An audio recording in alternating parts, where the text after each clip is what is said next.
Bueno, reiteramos el saludo a todos los miembros del Consejo de Ministros y también a los primeros secretarios del partido y los gobernadores que se encuentran participando por videoconferencia. Yo más que todo quisiera tenerme algunos elementos de contexto, en algunos elementos también que tienen que ver con el abordaje ideológico, con el abordaje político, con el aseguramiento político y con la manera en que tenemos que trabajar para apoyar toda esta estrategia. En primer lugar, decir que todos partimos de que estamos actuando en medio de un mundo que tiene una situación compleja que es totalmente desafiante y que nosotros trabajamos o la vamos a enfrentar con la convicción de que no podemos continuar haciendo lo mismo en un grupo de ámbitos de nuestra vida económica, que haciéndolo de esa manera no está dando los resultados que necesitamos. Esta estrategia se aprobó en una reunión la semana pasada del Buró Político, presidida por su primer secretario, el general de Ejército Raúl Castro Ruz, y hoy se ha traído al Consejo de Ministros para aprobarla y también para informarle a los gobernadores, y de esta manera vamos preparando todo el sistema de dirección que va a estar implicado con la implementación de la misma. Ahora, se ha partido de las bases del Plan Nacional de Desarrollo Económico y Social que se aprobaron en el 7º Congreso del Partido, de la conceptualización del modelo económico y social que se aprobó en el 7º Congreso del Partido y de los lineamientos que se aprobaron en el 6º Congreso del Partido y fueron actualizados en el 7º Congreso. Y con eso, ¿qué hemos diseñado y que ya hoy tenemos aprobado a diferentes niveles? Una estrategia de recuperación de la COVID que nos va dando resultados. Un plan nacional de desarrollo económico y social en un primer momento, en una primera etapa, en una primera versión, que ya aprobamos en el Buró Político y que vamos a llevar al Consejo de Ministros la próxima semana. Y una estrategia de enfrentamiento, una estrategia económica y social de fortalecimiento de la economía para enfrentar la situación de crisis que ya hoy queda aquí aprobada en el Consejo de Ministros y que vamos a iniciar de inmediato su implementación.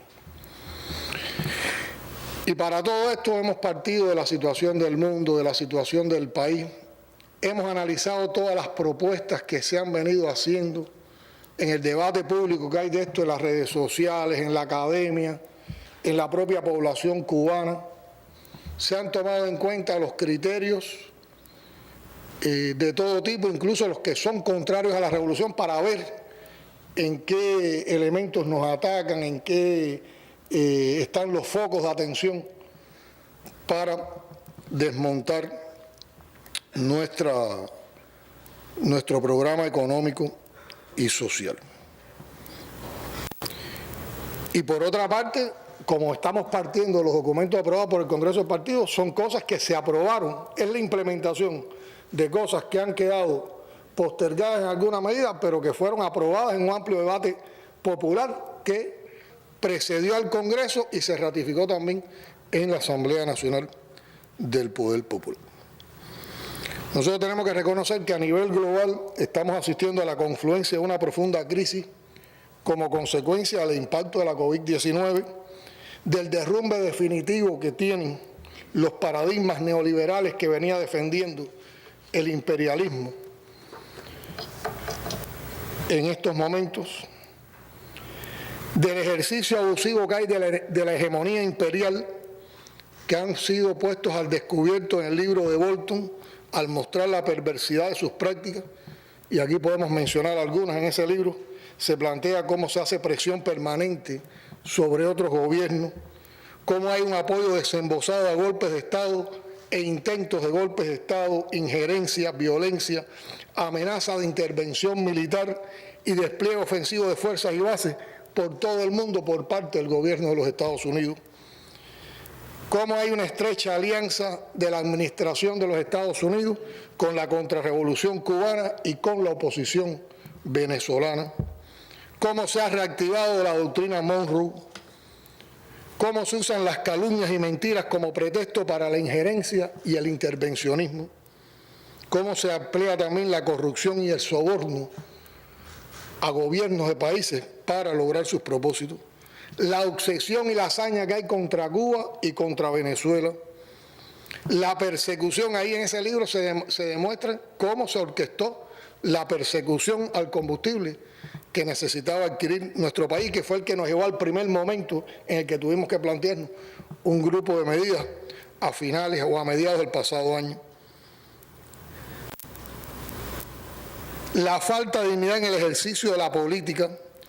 En síntesis, podemos decir que cada página del libro de Bolton corrobora la validez de las denuncias que ha hecho la Revolución Cubana y de nuestras declaraciones sobre la indignante política actual del imperio. Por otra parte, también tenemos que reconocer que hay una profunda crisis en curso a nivel mundial, provocada por los factores citados anteriormente y reforzada por los problemas que atraviesa la administración norteamericana. Y ustedes han visto todos los problemas económicos que tiene, los problemas sociales, la manera irresponsable e ineficiente con que han manejado el enfrentamiento a la pandemia. El país que más riquezas tiene en el mundo es el país que tiene más muertos y más afectados por esa pandemia. El abuso policial, los problemas raciales. Y a esa administración le molesta y le duele el prestigio y los resultados de nuestro país.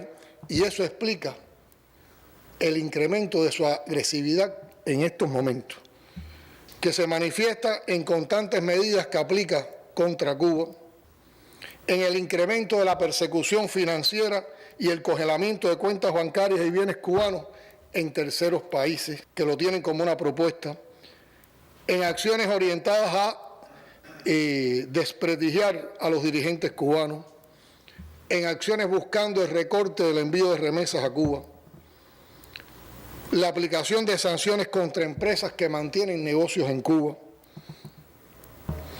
los permanentes intentos de crear condiciones para un estallido social y los intentos de promover posiciones políticas opositoras dentro de nuestras instituciones. Por lo tanto, yo creo que nosotros nos tenemos que ubicar en un campo de batalla, donde la estrategia enemiga está demostrando ser atacarnos por varios frentes y disparar por todos los flancos posibles. Cada tema es un sector de fuego. Toman el tema de las colas para el pollo y apuntan a el nivel de vida de la población. Toman el tema del desabastecimiento y atacan la gestión económica del gobierno. Van al ataque incesante de todo lo que se hace y promueven las instituciones del Estado o sus dirigentes para desacreditarlo, y su imagen es objeto permanente de escarnio y difamación. En temas de derecho y sociedad no han desistido en la búsqueda de puntos de quiebre de la unidad nacional, magnificando los posibles disensos en asuntos sensibles como el matrimonio igualitario, el racismo, la violencia contra la mujer o el maltrato a los animales, por mencionar algunos, en todos los cuales trabajamos seriamente para resolver deudas de siglos que solo la revolución en el poder ha enfrentado con indiscutibles progresos. Es importante comprender que mientras más frente logren abrir y mientras menor sea la capacidad de nuestras instituciones políticas y sociales para resolver lo pendiente y demostrar con argumentos las falacias inducidas, mayores resultados obtendrán los enemigos históricos de la revolución en su objetivo supremo, detrás de todas las campañas que organizan, que es denostar al Estado revolucionario y al sistema político, mediatizar siempre en negativo y mostrar un caos en nuestra sociedad.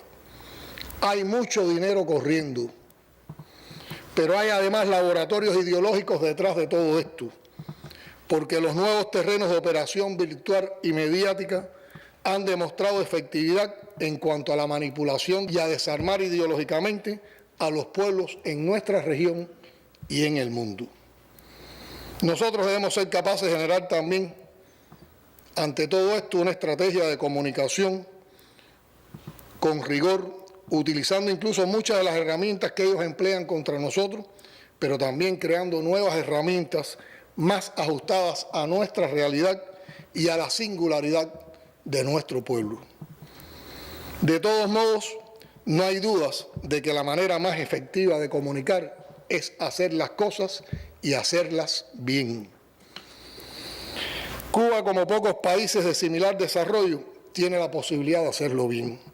Existen muchas instituciones, organizaciones y la infraestructura necesaria para que tributen a la generación de esta estrategia y, lo que es aún más importante, tenemos a las personas preparadas para ello. Tenemos el capital humano y revolucionario preparado para ello. Tenemos que aprovechar todas nuestras potencialidades. No podemos seguir anclados a formas de comunicar anteriores a la era digital y no podemos burocratizar los procesos ideológicos. La comunicación social ha llegado por fin a los organismos del país, pero tenemos que ser más proactivos, capaces de anticiparnos a las manipulaciones mediáticas que van a tratar de imponer nuestros adversarios.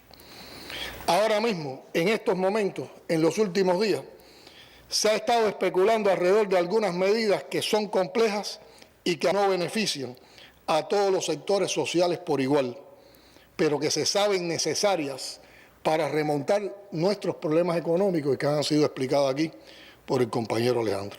Inmediatamente han comenzado a sembrar dudas y a alimentar la desconfianza.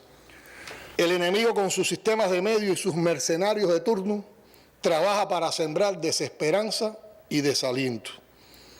Hay que ver cómo se rasgan las vestiduras y asumen roles de víctimas o de pensadores ahora muy preocupados por el pueblo y por los trabajadores, algunos que serían incapaces del menor sacrificio por la nación, y donde nunca hablan de la verdadera causa o de la mayor causa de nuestros problemas, que es el bloqueo al que no son capaces nunca de repudiar ni condenar. Sacan de contexto frases para ridiculizar esfuerzos, hablan de un apartheid económico. Se puede cuestionar de apartheid económico a un país donde el gobierno todos los días se preocupa cómo le llega la mayor parte de las cosas posibles a todos por igual. Lo que pasa es que ¿dónde está la maldad? Y es de las cosas que tenemos que saber explicar bien, que han dicho que vamos a cerrar las tiendas en CUC y que le van a quedar nada más que tiendas en divisa, en moneda libremente convertible. Y no es así. Nosotros vamos a mantener a un costo tremendo un nivel de ventas en las tiendas en CUC, fundamentalmente de alimentos, de aseo, la canastilla, leche en polvo, todo un grupo de cosas que vamos a mantener y que le vaya a dar a todo el mundo y se va a vender en CUC o en CUP como se plantea. Vamos a vincular más actores económicos de los que tenemos en el país, también para vender en esas tiendas y suplir otras cosas en las cuales no podemos gastar dinero hoy en divisas, como son muebles, algún calzado, ropa que hacen nuestros artesanos y que hace la industria nacional. Pero necesitamos vender en una cantidad de mercancías en moneda libremente convertible para tener divisas, para seguir ampliando esa venta y con esa venta seguir teniendo dinero, para también una parte de ese dinero introducirlo en la industria nacional, que la industria nacional se convierta en una fuente de productos para esas tiendas y para las otras, y además tener un dinero también que nos permite en las otras tiendas poder sostener las otras cosas que queremos vender. Pero eso no lo han dicho ellos. Ellos ayer salieron a las redes a decirle: esta gente van a dolarizar la economía, van a cerrar las tiendas en CUC y todo lo van a vender en divisas. Y el pueblo trabajador, que tanto les preocupa, entre comillas, que gana en moneda nacional y que puede con moneda nacional adquirir CUC, va a quedar totalmente desamparado. Esa es la matriz de opinión que están tratando de sembrar hoy en las redes sociales. Y algunas de nuestra gente, porque no hemos dado la información todavía, porque estábamos preparando todas las medidas, se van con eso y empiezan a mostrar insatisfacción, incomprensión, inseguridad. Empiezan a vaticinar que va a haber una situación compleja. No vaticinen, hay una situación compleja desde mediados del pasado año y todo eso lo hemos ido superando. Pero la situación compleja no es de Cuba, es del mundo. Y nosotros en medio de esa situación seguimos proponiendo cosas para todos y buscando la solución para todos. No hay ningún estado en el mundo que se preocupe que todos sus habitantes coman todos los días. La gente llena los mercados y compra el que puede y el que no, y eso no le interesa a nadie. Y aquí todos los días nos estamos gastando cuál es el per cápita que va a llegar a la gente, de dónde sacamos un poquito para distribuir de manera controlada y no por las vías normales de mercado.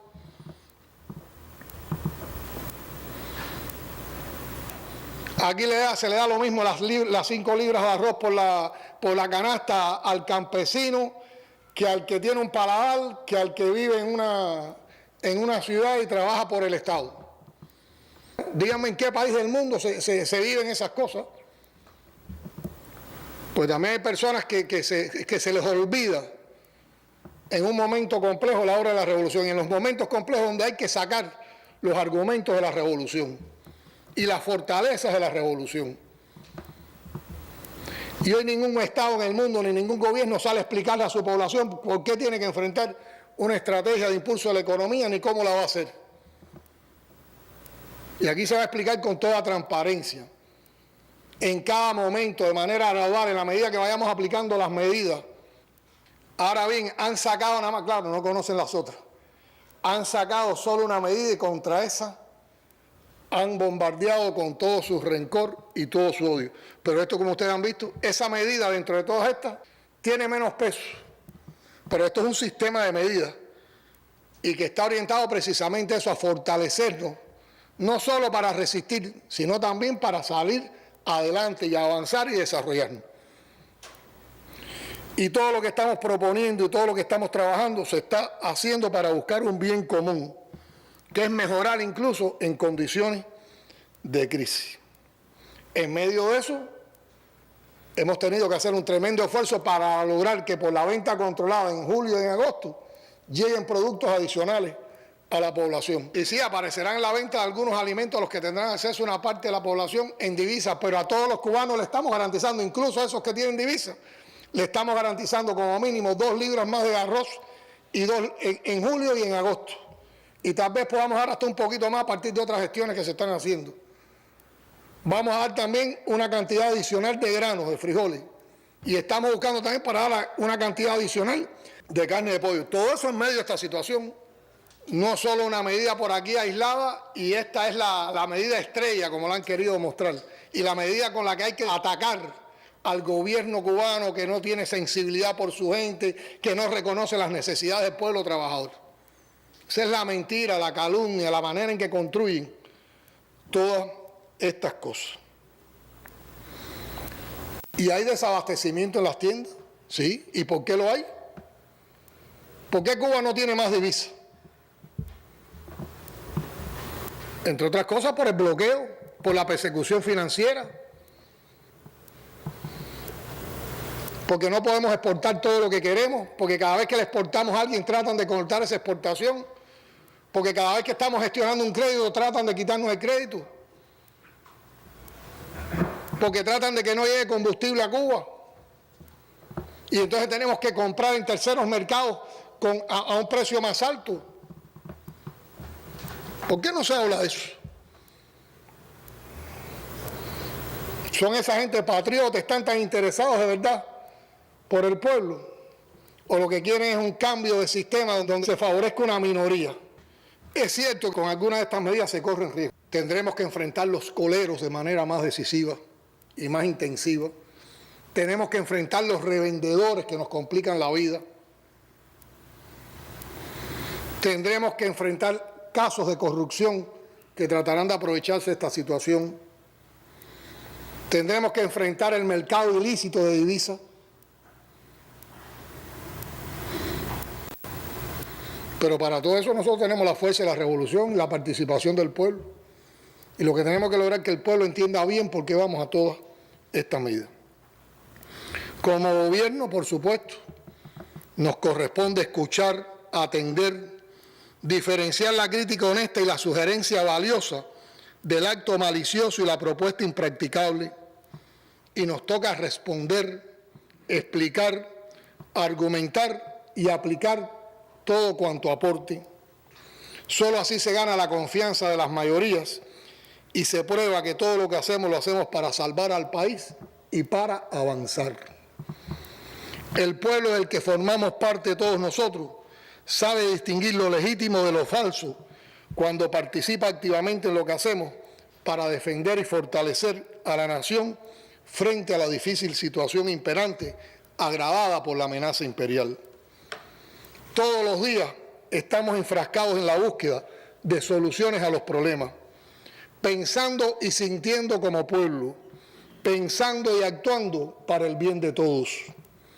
Y nos toca explicar que en ocasiones, para beneficiar a todos, hay que implementar medidas que, entre comillas, parece que favorecen a pocos, pero que a la larga beneficiarán a todos. Quiero recordar que en los últimos meses hemos enfrentado numerosos intentos para impedir la llegada de combustible a nuestros puertos, desabastecimiento de alimentos, insumos y materias primas para sostener importantes procesos productivos y sanciones que han mermado nuestros ingresos en divisas en medio de la pandemia. Aún así, elevamos hasta donde se podía los salarios en el sector presupuestado. Se evitaron los apagones, mantuvimos la vitalidad de la actividad productiva, las inversiones fundamentales para el desarrollo del país. Aprobamos medidas para proteger y atender a toda la población cubana sin distinción de los impactos de la COVID-19.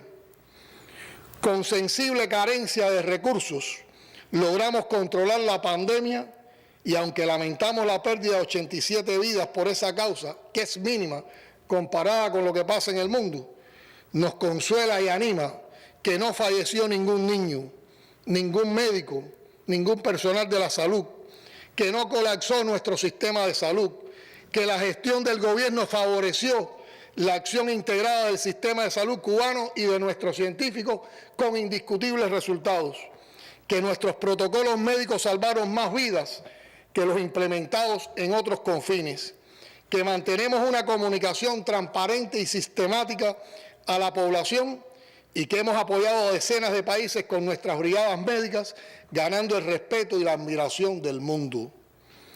Con la satisfacción por esos resultados, ahora vamos a concentrar los mayores esfuerzos en desarrollar acciones para impulsar la economía. La revolución, en su devenir histórico, ha probado de modo constante e invariable su vocación por la justicia social y eso nadie lo puede dudar. Nadie queda desamparado en nuestro país. Así ha sido, así es y será siempre. Nos debemos al pueblo al que pertenecemos, lo respetamos y queremos y para su bienestar trabajamos. Bajo esas premisas que dan sentido a nuestras vidas, nos hemos planteado cómo enfrentar la nueva situación que impone el mundo post-COVID-19, no solo para resistir, sino para avanzar y fortalecernos. Hoy se presenta aquí la estrategia económica y social para impulsar la economía, que parte de la necesidad de transformar el comportamiento de la economía cubana con agresividad, intensidad e innovación. Desarrollar la economía significa ni más ni menos que ofrecer mayor bienestar al pueblo. Se trata, en primer lugar, de retomar todo lo pendiente de lo que aprobamos en el Congreso del Partido, quitando las trabas identificadas en los constantes análisis de los procesos económicos que hemos realizado. Las transformaciones en marcha demandan la aplicación de 209 lineamientos. En todas hay oportunidades y riesgos que debemos identificar con la voluntad de corregir de inmediato todas las posibles distorsiones. El peor riesgo estaría en no cambiar, en no transformar y en perder la confianza y el apoyo popular. Lograremos apoyo popular porque vamos a lograr bienestar y mejorías. Y es obligado evaluar constantemente el impacto político y social de cuanto apliquemos. Las transformaciones de esta etapa se implementarán gradual, pero avanzando en todas simultáneamente, con toda la agilidad y la eficacia que el momento demanda. Y de ahí somos muy responsables los organismos de la Administración Central del Estado, las instituciones estatales y también todas las estructuras de gobierno, a todas las instancias. Nos toca aprender a vivir con menos importaciones y con más exportaciones, promoviendo la producción nacional para satisfacer la demanda interna, potenciando los sistemas productivos territoriales y locales, y aquí se tiene que reforzar el papel de los gobiernos locales, estableciendo una secuencia de acciones según prioridades como se ha planteado aquí. Iniciaremos de inmediato las transformaciones más urgentes. Y reitero una idea que dio Alejandro, estamos convencidos y decididos a aplicar todo lo que está en esta estrategia. Unas cosas se harán más rápido y otras llevarán el tiempo necesario para terminar de implementarla, pero todo lo que está en esta estrategia lo vamos a aplicar. Esta decisión exige preparación de los organismos. Implementar una estrategia de comunicación que logre llevar rápido y eficazmente la información al pueblo, cerrando todos los caminos a la manipulación y las tergiversaciones oportunistas del adversario. Por eso hoy hemos reunido el Consejo de Ministros y participan los gobernadores. La próxima semana con esta información estaremos llegando a los presidentes de las asambleas municipales del Poder Popular, a los secretarios del partido en los municipios y a los intendentes. Hoy se inicia una serie de mesas redondas para la explicación más amplia posible al pueblo y poco a poco en las mesas redondas iremos informando las medidas que se van aplicando dentro de esta estrategia, sus alcances y también las valoraciones sobre la aplicación de las mismas. Se inicia ya, de hecho, entonces un periodo de implementación y control. Los temas más complejos, los temas que llevan una valoración política más profunda, los estaremos llevando también sistemáticamente al Buró Político del Partido Comunista de Cuba. Y ahí estaremos viendo qué hay que aprobar, qué se va aprobando, cómo van marchando todas las implementaciones. Y en octubre estaremos presentando esta estrategia a la Asamblea Nacional del Poder Popular. Yo diría más que todo, ya estaríamos discutiendo los primeros resultados de la aplicación de la misma. Y todo lo haremos en una secuencia, donde ahora nos vamos a centrar en la producción de alimentos, en la soberanía alimentaria y nutricional, que lleva importantes transformaciones.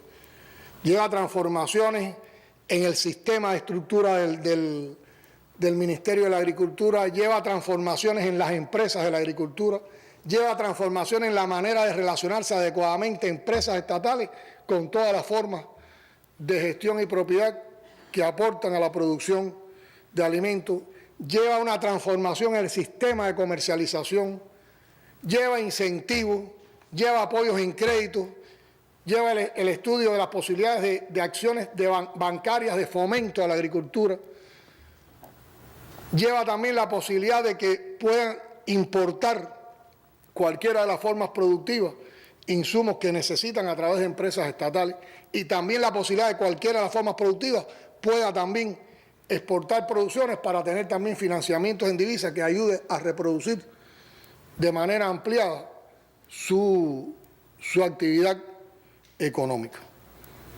Vamos a insistir también en el reordenamiento del comercio interior con todo un grupo de elementos que aquí se explicaron, en el fortalecimiento de la empresa estatal socialista, donde lo primero que hay que priorizar es las 33 medidas que ya tenemos aprobadas para lograr mayor autonomía de su gestión, la transformación del entorno monetario en que opera la inversión extranjera, como se explicó aquí, la modificación del sistema de distribución de divisas en la economía, la participación de la industria nacional como principal proveedor de bienes y servicios que demanda la economía, el incremento y diversificación de las producciones, incluyendo, como decía, de las exportaciones, incluyendo, como decía, la exportación de todas las formas de gestión a través de empresas estatales de comercio exterior, el perfeccionamiento del trabajo del sector no estatal, con prioridad inmediata en la ampliación del trabajo por cuenta propia, de quitarle trabas, la eliminación del gravamen a la compra de dólares, las vías y mecanismos para la canalización de las remesas en función del desarrollo económico y social,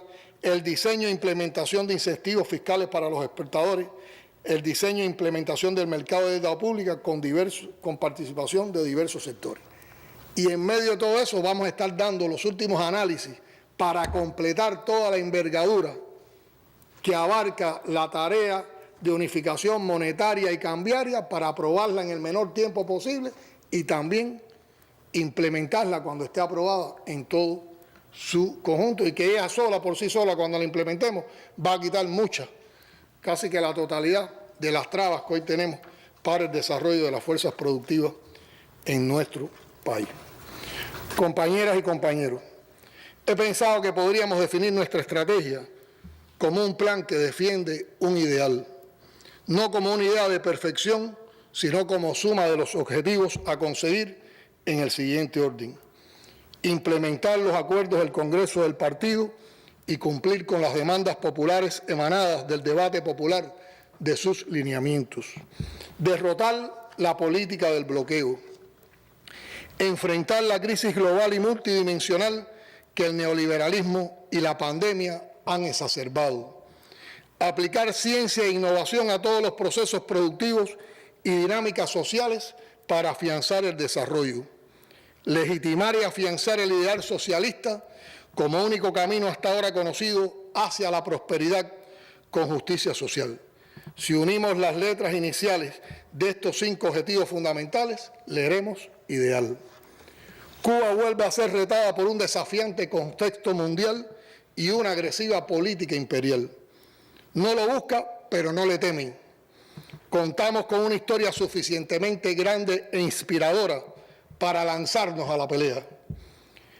A esa historia suman ahora los ánimos renovados y enaltecidos por la consagración y el talento de nuestros científicos y nuestro personal de la salud, que nos han colocado entre los países que han logrado controlar y vencer a una pandemia terrible en medio de las más atroces políticas de bloqueo y persecución financiera y las más indignantes campañas de descrédito de nuestros héroes, los colaboradores de la salud. Hace exactamente 20 años, en una pieza oratoria que se convertiría en su testamento político, nuestro comandante en jefe nos legó el concepto de revolución, del que hoy tomamos algunas ideas fundamentales enlazadas con lo que estamos proponiéndonos con la estrategia que aprobamos hoy. Cito: revolución es sentido del momento histórico, es cambiar todo lo que deba ser cambiado, es emanciparnos por nosotros mismos y con nuestros propios esfuerzos, es desafiar poderosas fuerzas dominantes dentro y fuera del ámbito nacional y social, es defender valores en los que se cree al precio de cualquier sacrificio. Ante estas ideas insuperables de la obra construida en más de 60 años de lucha y sacrificios, reiteramos: pudimos, podremos. Pudimos enfrentar y controlar la pandemia, podremos enfrentar y controlar la crisis. Fuerza a Cuba, que seguiremos viviendo, impulsando la economía y venciendo. Como nos enseñó a decir siempre desde esta y otras tribunas el general de ejército que sigue comandando a la revolución: ¡viva Cuba libre!